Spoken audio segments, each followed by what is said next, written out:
My best friend ran a $50 million Ponzi scheme that stole from my own family. But he forgot that the Securities Act of 1933 allows victims to seize assets acquired with illegally obtained funds. That mistake cost him his private island.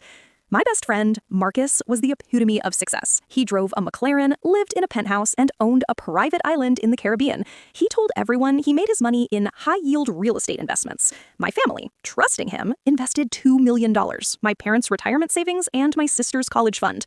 But Marcus wasn't making smart investments. He was running a classic Ponzi scheme. He was paying early investors with money from new investors. His entire empire was a house of cards. The scheme collapsed when the market dipped. Marcus vanished. His website went dark. My family lost everything. My parents had to sell their home. My sister dropped out of college. Marcus, the man I considered a brother, had stolen our future. I didn't just feel anger, I felt an obligation. I hired a lawyer specializing in securities litigation and financial fraud. My lawyer explained that in a typical Ponzi scheme, the early investors often get away with some of the stolen money because they received profits before the collapse. But Marcus's scheme was so blatant, we could go after everyone involved in the fraud, not just Marcus. We targeted the clawback period. Any money Marcus paid out to early investors within the last 4 years could be clawed back into the victim pool.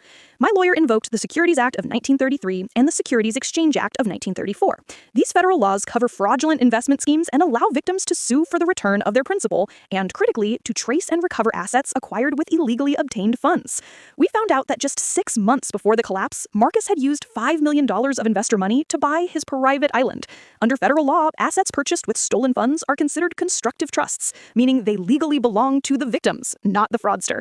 We didn't just sue Marcus. We filed a federal civil racketeering lawsuit against him and everyone who helped him, including his complicit accountants and shell corporations. We also notified the SEC, the Securities and Exchange Commission, and the FBI, the Federal Bureau of Investigation.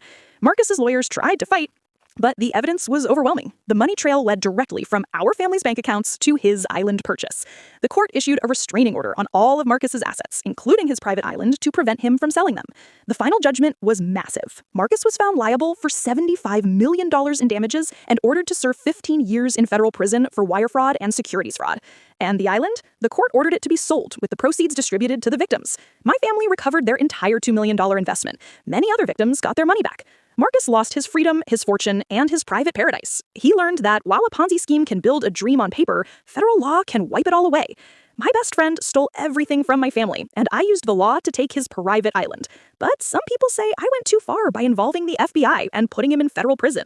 They say I should have just tried to get the money back. Do you think he deserved to lose everything, including his freedom, for running a Ponzi scheme? Or was prison too harsh for a first-time white-collar offender? Let me know your judgment in the comments.